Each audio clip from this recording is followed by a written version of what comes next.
it's at those moments when you are about to break. It's at those moments when you're like, I don't know if I want to put 2 feet in. I don't know if I want to put 2 feet in, because here where I'm at right now is so comfortable. But no one ever grew when they were comfortable. In order to expand, in order to actually really see your full potential, you have to be able to take that leap. Because if it doesn't scare you, then it's not worth doing.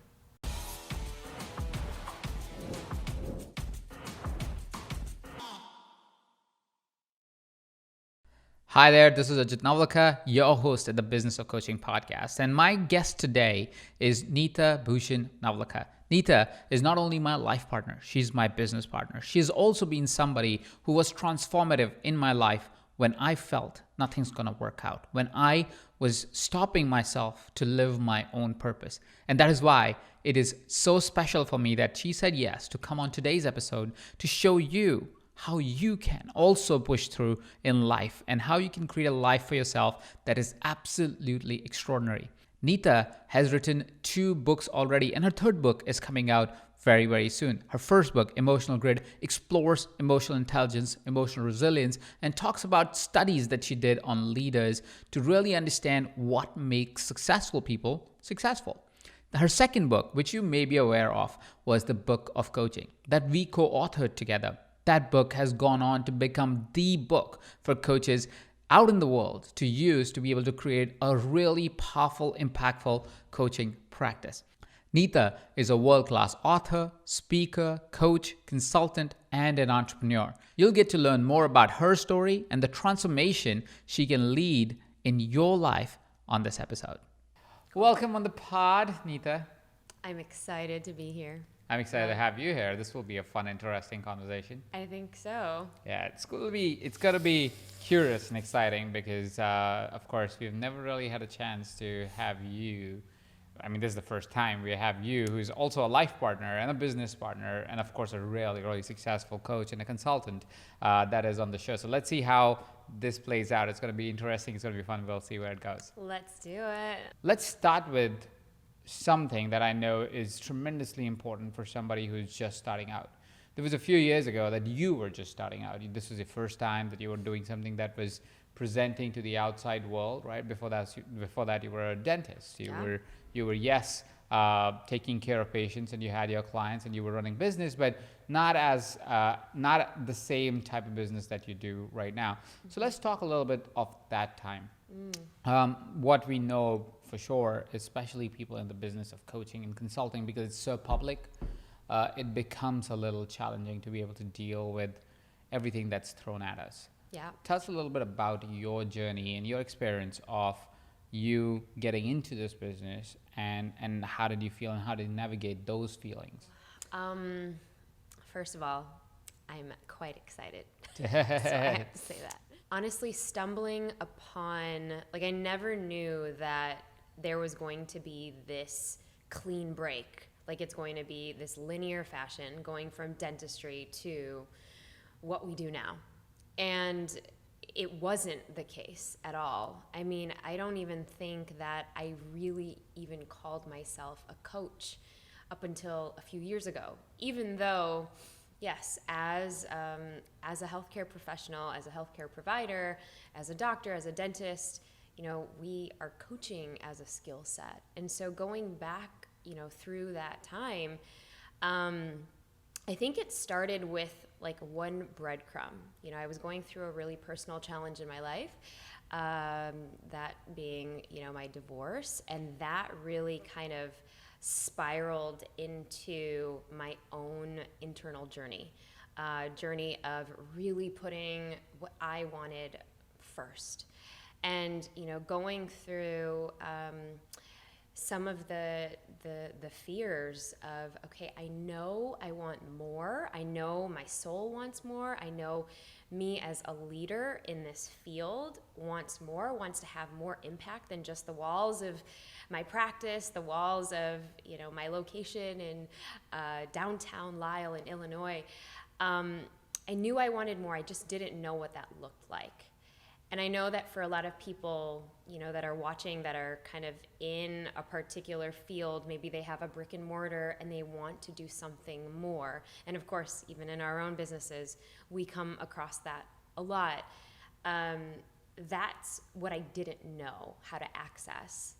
But what I did know was the more and more that I was getting aligned of being able to be vulnerable, have courage, share my story, and share all of the little nuances. First it was the personal story of me kind of rising from this tumultuous relationship, and then me really being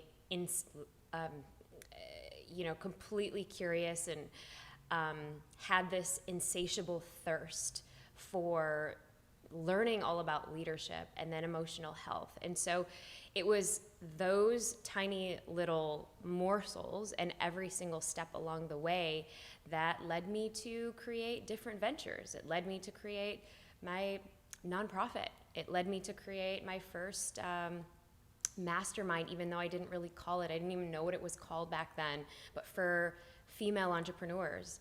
And so every single time I was taking one step forward and leaping outside of the confines of just the medical world and the medical industry, which then led me to taking some risks, like becoming an angel investor, and then the entire world of the whole startup dialogue, the startup world, going to the Bay Area, going to Silicon Valley, and that really burst my eyes open to this entire field that I was not completely known to before. So it was really saying yes and saying hell yes to all of the different opportunities and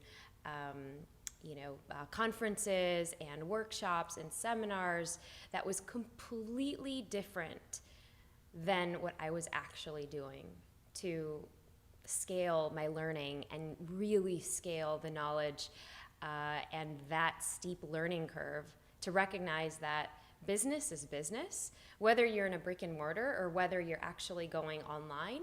But it's just the way that you get there, because once we say yes to the journey, then we know people show up in terms of mentors, in terms of advisors, in terms of people that you actually meet, whether it's online or offline, that helps with that dialogue and that helps with that journey, I think, even faster.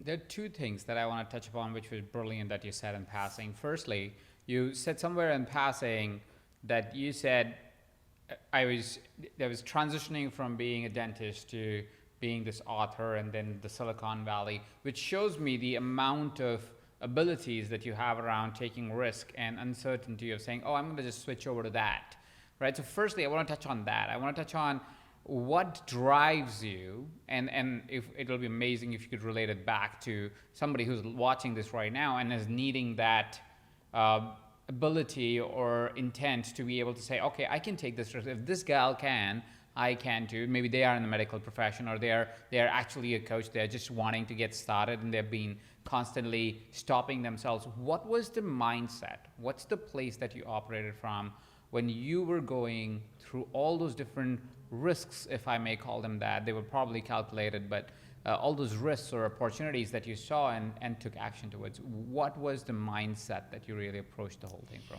Yeah, I think it was one of the books that I came across, and I think it was Shonda Rhimes, but it was The Year of Yes. It was her book.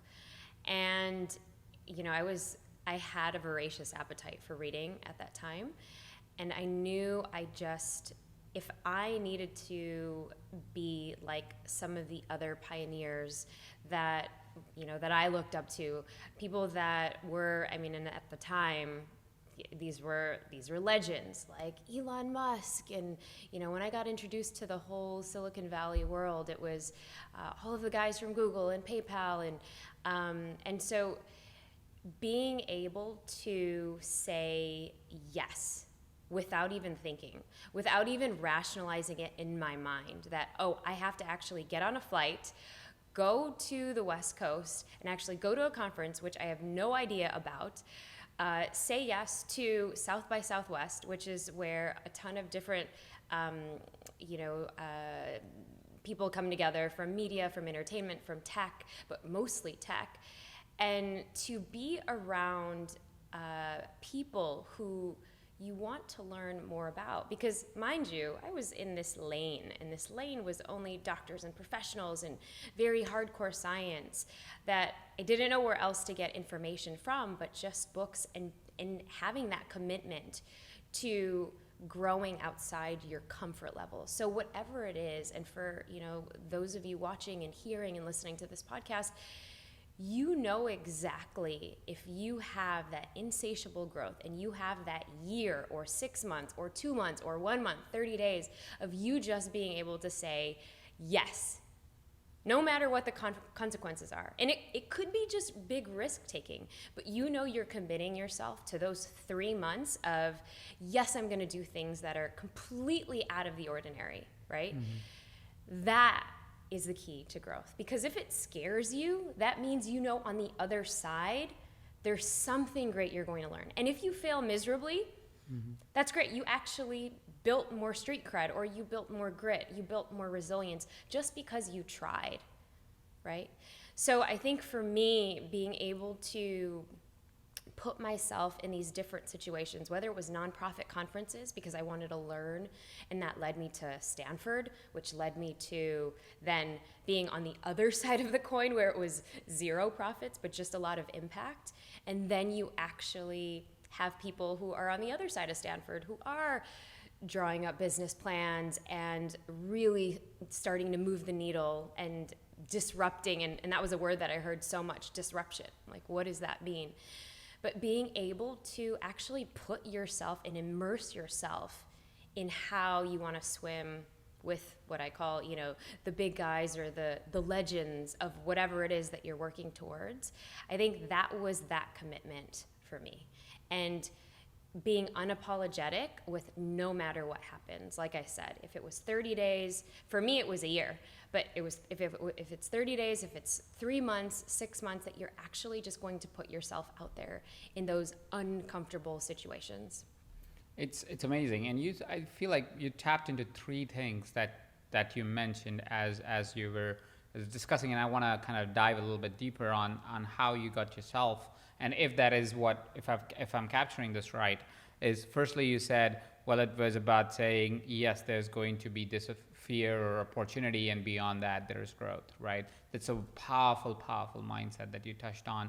Secondly, I loved it when you said, even if you fail, you build street cred and grit, which is amazing because, again, it's one of those things that you kind of switches the perspective on failure in many ways. And lastly, what you said, which is curious to me, and I'm curious to know more if I understood this right. You said somewhere that you wanted, not you wanted to be, but you were like, I would like to swim with the guys that I feel inspired by, and so forth. And you do right now in this industry. You are pretty much anybody who's known is like buddy of yours. So tell us a little bit more about what was going on in your mind, and did I capture this right? First of all, Yeah, absolutely. Yeah. So tell me a little bit, because a lot of us have that desire, right? A lot of us have the desire of saying, oh, I would love to hang out with this person. How is that a motivator? Did you use that as a motivator? Did you use that as what was going on in there? Yeah, so, I think that for me, because born and raised where I had grown up, where my family was for, almost 30 years of my life. It was 27 years of my life. And really, you're almost, the big fish in the little pond, right? Mm. And there's only so much you can grow as a leader, as a person. And you and I have talked about this as well, right? Which is why you wanted to leave India and come to a different country altogether. But I think for me, it was never being able to leave, because of course I had to grow up fast. I had to take care of my family and all of those personal challenges.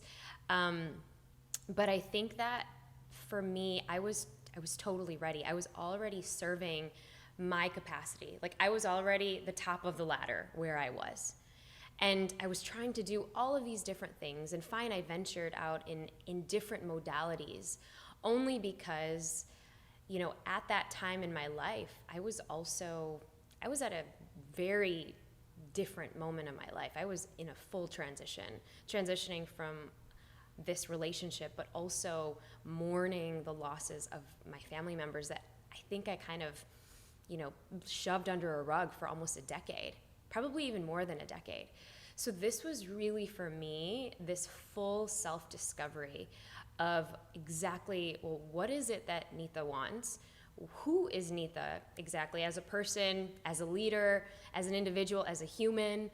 And all of those things, it was like, time is ripe for growth. And because I was always in school, you know, you're in high school, then you go to college, then right after it was like dental school, and then right after that I started working. So there was that no time to really focus in on just growing myself internally. And I feel like for a lot of listeners, if you are in the medical field, you know exactly what I'm talking about. Even if you are a professional, you know exactly what I'm talking about. But it was that sense of you've already hit the top, right? So why not be able, if you are ready to face those fears of being a small fish in a big pond where you can exponentially grow even more simply because you're with people that have done things that maybe you want to do, and really to move there. And which is what I actually did. I wanted to learn how the startup culture worked, because when I was in the medical field, the professional field, failure meant you are a failure. If it wasn't perfection, and mind you, I was working in millimeters in somebody's mouth, you know, the perfection of a smile. It was the complete opposite culture when you're talking about the startup world. When I became a mentor first to startup founders, and that was really my in. My in was, okay, at least I have capital from one business where I can actually be an angel investor and invest in women-led companies, because I was really championing the women. And so being able to uproot myself, whatever I'd built, and say, okay, no, I'm gonna take whatever my savings is. At this point, I still had some investments and things like that, but I'm going to completely immerse myself, because that learning curve to go from here to here, if I'm actually in that arena, you know, you start to swim. You're not gonna drown, you're going to swim. It's gonna take some time, but who knows? You might be Michael Phelps, and you might become a really amazing swimmer as a result. But for me, that's really what it was, is being able to fully just say yes to that, no matter how scary, no matter how tough that was, simply because I wanted to know more, and it was for my own personal education. And the best way for me to do that was to actually go and move cross country to where it all happened, which was Silicon Valley, which was San Francisco. I want to tap into what I believe might be a thought at the time. So the decision that you're talking about sounds like a really scary decision. Think about being a big fish in a small pond and then saying, right now I'm going to just go to a bigger pond and now I'm the small fish. The smallest fish, the tiniest fish. So yeah. It's a big decision, and it's a lot of release of ego in a way. A lot of our listeners are getting into the business of coaching, and a lot of our listeners are getting, or maybe they have marginal success, and there is a great possibility that is ahead of them, but they must be feeling small right now. They must be feeling like, oh, I'm not anywhere close to, Yeah, I'm not where I want to be. I'm not where I want to be, and I could be doing this, and that's so much more comfortable, or I could be going back to doing that, and it's so much more easier. What was going on in your mind at the time, or what would be a recommendation to somebody who might be right now going, I'm nowhere close to where I need to be. I should be doing something else, and so forth. Somebody's about to give up. Yeah, no, I would say, it's at those moments when you are about to break.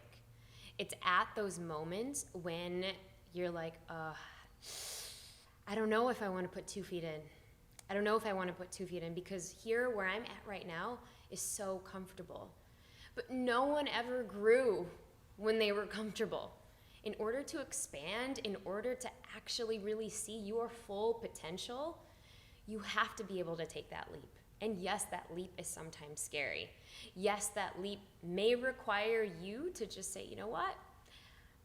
I was that big fish in my small pond, but now because I know I'm meant for some great things, and I just can't see where it's at, but I know I have to be in this place, that you're just gonna go anyways. You're gonna show up at that event. You're gonna buy the ticket to go cross country or around the world or wherever. You're going to just say yes. Because if it doesn't scare you, then it's not worth doing. If you don't have that fear, that innate fear that's telling you to stop, or it pulls you back, or it questions you, or you have all of this anxiety as a result, you guys, that's a really great feeling. That's a great thing, because you know on the other side of that, there's immense growth. And it's time that we kind of flip that switch and flip that script to know, okay, something is coming. My body is telling me that this is actually a good thing. It's kind of the reason why, a lot of athletes, they'll push themselves and keep pushing themselves and keep pushing themselves, because beyond that, that's how they grow. And it almost becomes an addiction. So that's pretty much the advice that I would actually say is, yes, you've probably had so much success in your previous career in what you've done, but some of those skill sets will take you on in that bigger pond. It might take a little bit longer, because all of the time that it took you to get from the first mountain to climb up that first mountain, and then now to start back from the lowest point to go to the next highest peak for you, it might take a little bit longer, or it might take the same amount of time. The thing is you will be able to take the skill sets that you've learned from one industry, one business to the other. You just need to surround yourself with the right community, the right environment in order for you to thrive. And for me, going back to where I was, I felt I had outgrown what I could do and how I could serve in Chicago. That I needed to actually really push myself into another arena, and I was ready for it. Was I scared? Oh yes. But again, it was okay, what is on the other side of that I'm completely not seeing? That's what I invite you to think about. That's powerful. What have you found? Now, let's switch gears a little bit. You've been a dentist. We talked about that. We've talked a little bit about your life in Silicon Valley as an investor. And then you moved on to become a coach and a consultant. You did like global travel and a big study on leaders to write your first book, which is Emotional Grit. Tell us firstly, okay, let's first dissect a little bit, or talk a little bit about Emotional Grit. How did that come about, and what are some of the key lessons that as coaches we can take about grit that we can take from the book? Yeah, so the journey actually started when I was still kind of transitioning.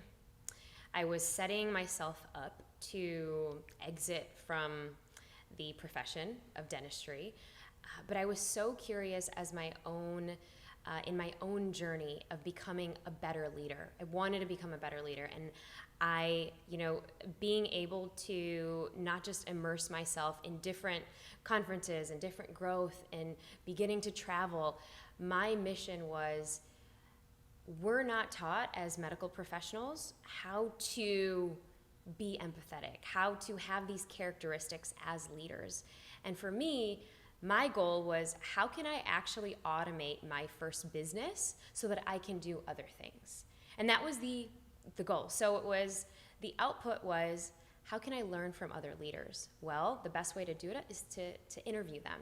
And that interview process took me along for a ride through 45 different countries, and not just medical professionals. It started out with that. Started out with interviewing doctors and dentists and lawyers and engineers, and then, Fortune 500 companies, and then, of course, community builders in different parts of the world, then shamans, scientists, ancient philosophers in different areas, and even single moms or, leaders of households, to really arrive at 10 characteristics. And of course, we don't have time to go through all 10 characteristics, but really the through line through the entire research process was what people value as success and the characteristic of leadership. These leaders all had one thing in common, which was being able to bounce back from hard times, which is the definition of resilience. And I talk about grit and resiliency being able to bounce back from times of hardship and adversity. But grit is actually, the definition is actually being able to hold on through those tough times, to have that tenacity to keep persevering. Now, in the book, because I have a science background, I actually came up with an acronym, because grit and emotional grit, which is the name of the book, is really all about, the 4 tenets that I talk about, which is to grow, reveal, innovate, and transform, if I have to break it down. And the journey of teaching somebody to have emotional grit, and we talk to coaches and leaders and impact makers and entrepreneurs every single day. And this is one of the basic skill sets that any leader, any entrepreneur can actually have, because it's grounded in emotional intelligence. This is what I had wished that I learned as a leader, as a medical professional, as a business owner, because you're not taught that, and the premise behind it is being able to understand where the other person is coming from. But where does that start? It starts with your own personal awareness, which is the first tenet, which is grow, right? Mm-hmm. In order to grow, you need to first have that awareness. If you don't have that awareness, we can't even start having this conversation without that awareness that you want something more for yourself. So that's the first part, is grow, because when you are growing, you have that awareness. Next is reveal. And the only way you can reveal a new you, your next chapter, whatever is next for you, is to accept where you are. And when I was ready for whatever that next chapter was, I had to accept that I didn't know anything. I had to accept that if I was going to make the move from Chicago to Silicon Valley, that I was just going to start my journey as a coach. But first, it would be starting to mentor these founders. And first it was female founders, but then starting to also be very vulnerable with my whole situation of how I grew up, the stories of my losses, the stories of my grit, my resilience, and really being able to tie all of the pieces together, which led into me teaching and me sharing, but also, the earlier attributes of coaching, but coaching as a skill and consulting, right? And next, when you're accepting where you are, you're accepting that maybe I need help, maybe I need to hire coaches, maybe I need to hire consultants to get me to that next level, then you are ready to innovate. You're ready to innovate with your business idea, your projects, maybe to innovate and pivot, maybe to say goodbye to what's not serving you anymore. And then finally, T, which is transform, which I talk about in the book, is to completely transform your next chapter, which means that you are going to take action. And what does action look like for you? Mm-hmm. You have a game plan, you have strategy, protocols, whatever that looks like. That's amazing. We're going to link up the Emotional Grit book for people to be able to get access to that. That is a really clean process for somebody to not only think about how to really think about life, but of course be able to also develop that ability when times are challenging, when it's concerning, or when it feels like it's time to give up. Thank you for sharing that process, and definitely we'll link up the book below so people can go get access to that. Totally.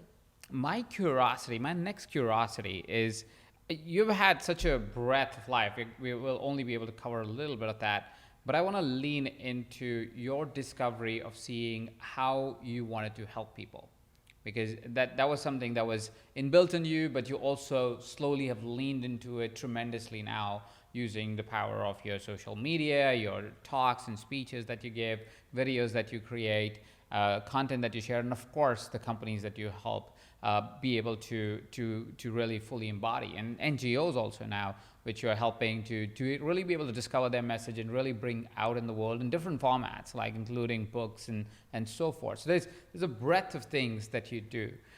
My question is, how do you keep yourself? Because again, like any business, and it's not a secret to anyone that any business goes through the ups and the downs and the this and the that's, and the most important thing being, as a consultant or a coach, the doubts that come to yourself of saying, oh, I don't know if I'm qualified to do this.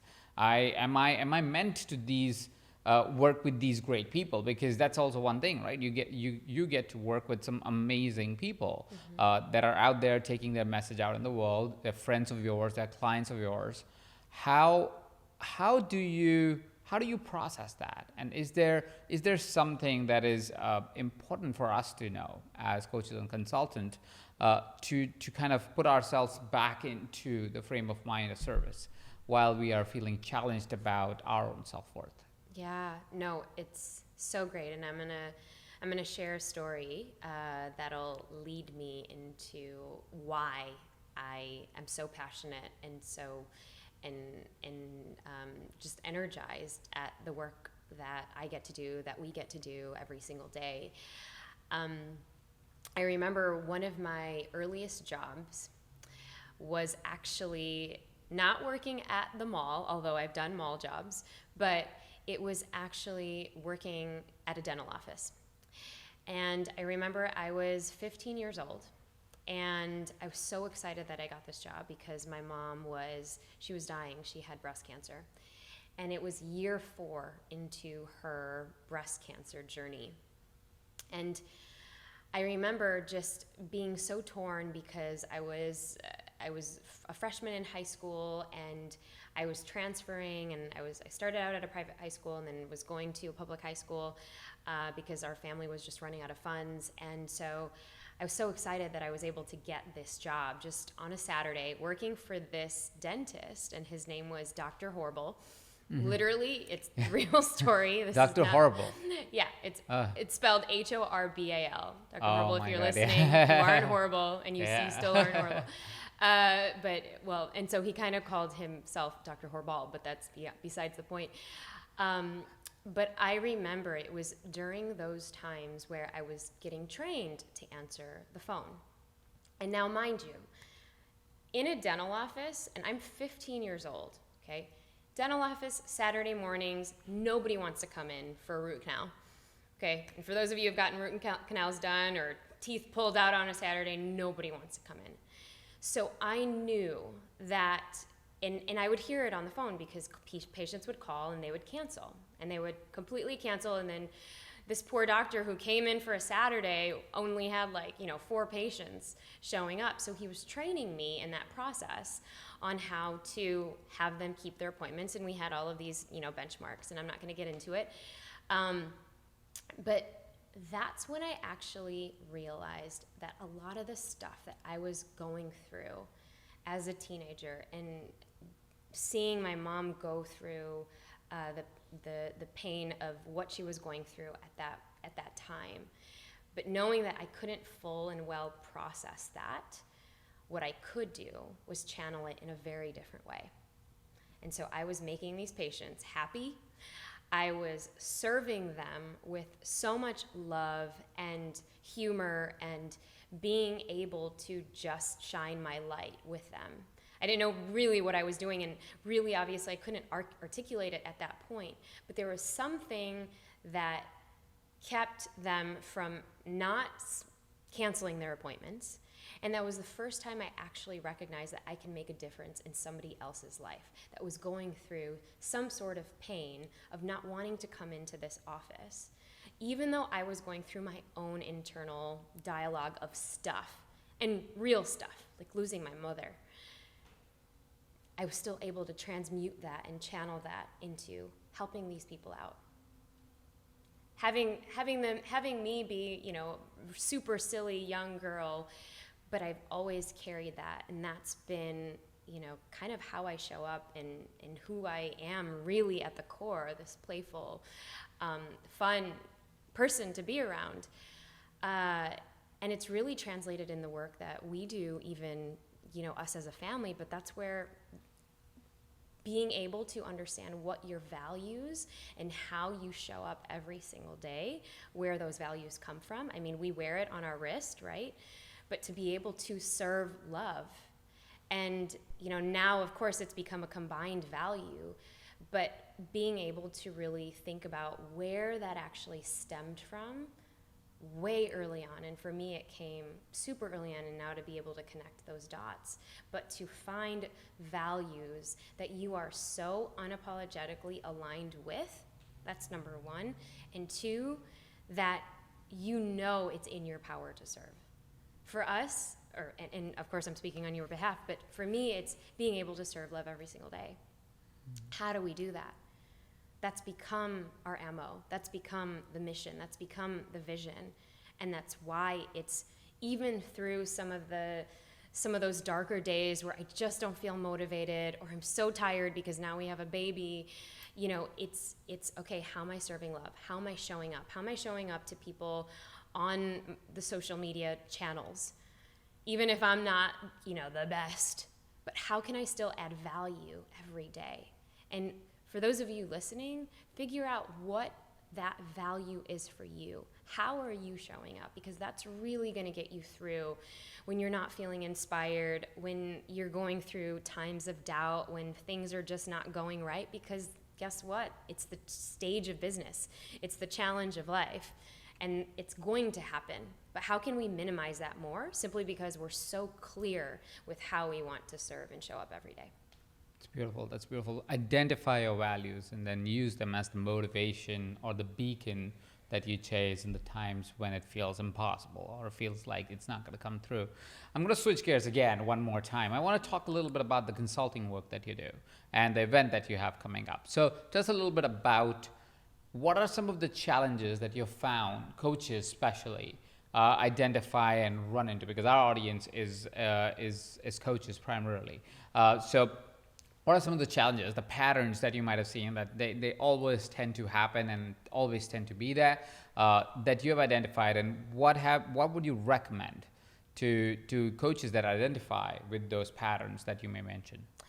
Yeah, so at our coaching, in our coaching platform, our coaching institute, Global Grid Institute, a lot of the, and I'm going to call them entrepreneurs because coaches are entrepreneurs. You have your small businesses and you have your practices. Now, a lot of times when coaches are just starting out, they get bombarded with so many different ideas, so many different ways to disseminate their message, to send out their message. But overall, they get stuck because they don't know their message fully. They haven't really identified the values that we were just talking about.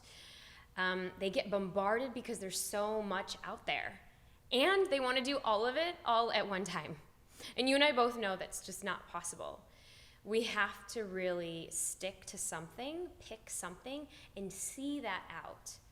And that's another pattern, is because, you know, in the mode of having ADD and being able to see, ooh, you know, we get this social contagion that you talk about a lot, which people tend to compare.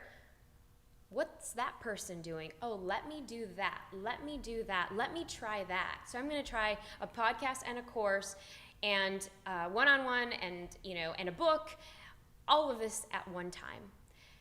And then, of course, they wonder, why isn't it working? Why am I seeing and hearing crickets? Well, because what they haven't really identified is, how can you be so completely focused on serving that person. Because for you, that person, what they need is going to be completely different than another coach. Completely. Because guess what? There is no, distinct framework, which is why I love consulting so much, which is why we have this program called Success Partners at Global Grid Institute, where I get to work with these business owners for an entire year. And in that, we identify what is it, who they are as a business leader. How is it that, with their lifestyle, if they're a mom, or if they have a family, or if they are working towards that, like, where are they in their life journey now? And how is it that the business that they want to create is in alignment with who they are?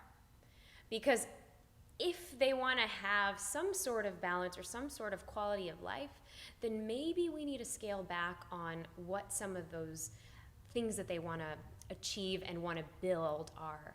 And we want to really start by making, how can we actually make a sustainable coaching practice for you, where you are serving at your absolute highest, that's fully in congruency with you, not with all of the bells and whistles that we see online.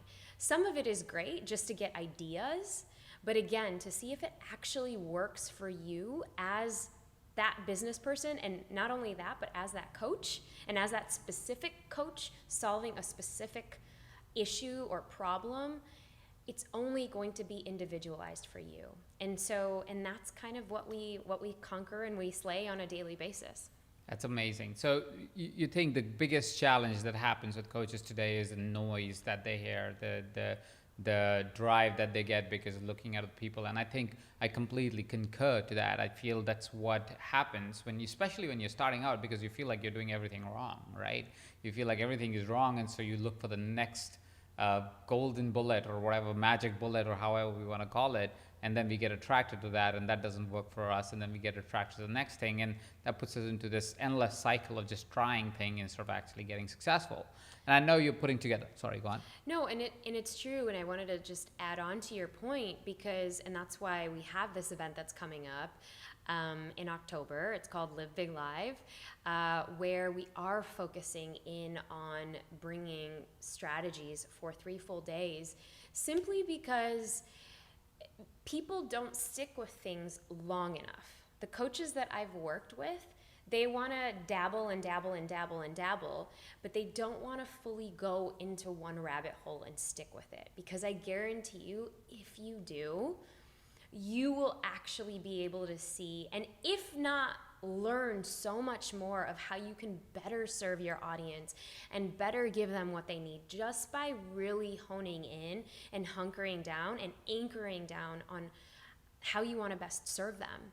But we don't really understand and know that until we actually stick with something, and stick with like 1 or 2 products, not, the full shebang right away.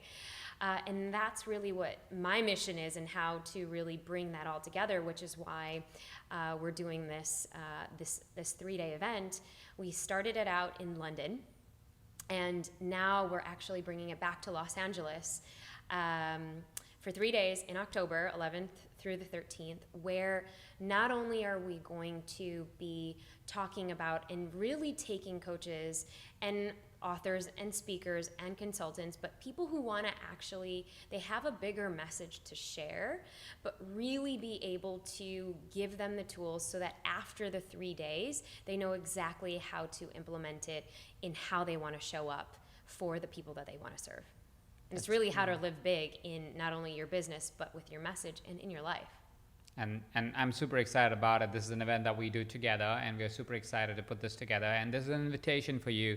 You can go check out more about the event at livebig2019.com. We'll put the link down below, along with the link to Emotional Grid as a book. Neeta, as a final question, I love to ask this question to our guests, which is, what is that thing that I should have asked you? What is that question that I should have asked you, but I didn't ask? I'm going to go with something playful. Go for it. Because we talk about business so much, I think that it would have been awesome to ask, well, how do you use your downtime? Do you have any free time? Mm-hmm.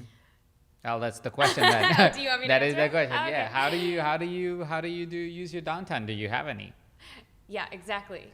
I think that for people who are wanting to change the world and wanting to just have more of that time to create, collaborate, and get on that mission for themselves, it is so important to have that downtime. It is so important to have things. And I know that some of my own clients, and maybe for those of you listening, probably also say, well, what I do every single day is how I actually also use my downtime. And I want to say, no, I want to challenge you to really be able to find one or two of those hobbies or things that you love that's completely outside of the normal day-to-day, because it takes a different perspective sometimes. And to really give your brain, and not only your brain, but your soul, your body, everything, that energy to recoup, to have that different perspective and think. And if you're asking me, what do I do on my downtime? Well, I love to dance. And I love just any outdoor adventures. So hiking, biking. I was a triathlete, so I don't get to do that much anymore. But we did our first Spartan race, which you turned me on to, and I was like, there's absolutely no way I'm doing this, but because you said yes, I was like, all right. And that completely gave me a whole different perspective on fitness. Yeah. Completely. Gave me a different perspective on fitness. Gave me a perspective on fitness. Give you a perspective on fitness. And for me, it was like, oh, wow, I don't have to actually work that hard. But I think the biggest catch is to leave you with a different perspective so that you can actually recharge in a different way. And that's what being by the water does, or being outside in nature does. And so, yeah. Encourage you more to do that more, or to do more of that. Sorry. Thank you for sharing that. Thank you for making the time to come on the pod. I know you're a new mother, I'm a new father, but it was great to actually get us finally both aligned and timing wise, and childcare and everything timing wise. So it was great to have this conversation, and can't wait to see you after the conversation, and I'm sure to set up the next one. Thank you, love. It was really an honor, honestly. Thank you. Appreciate you.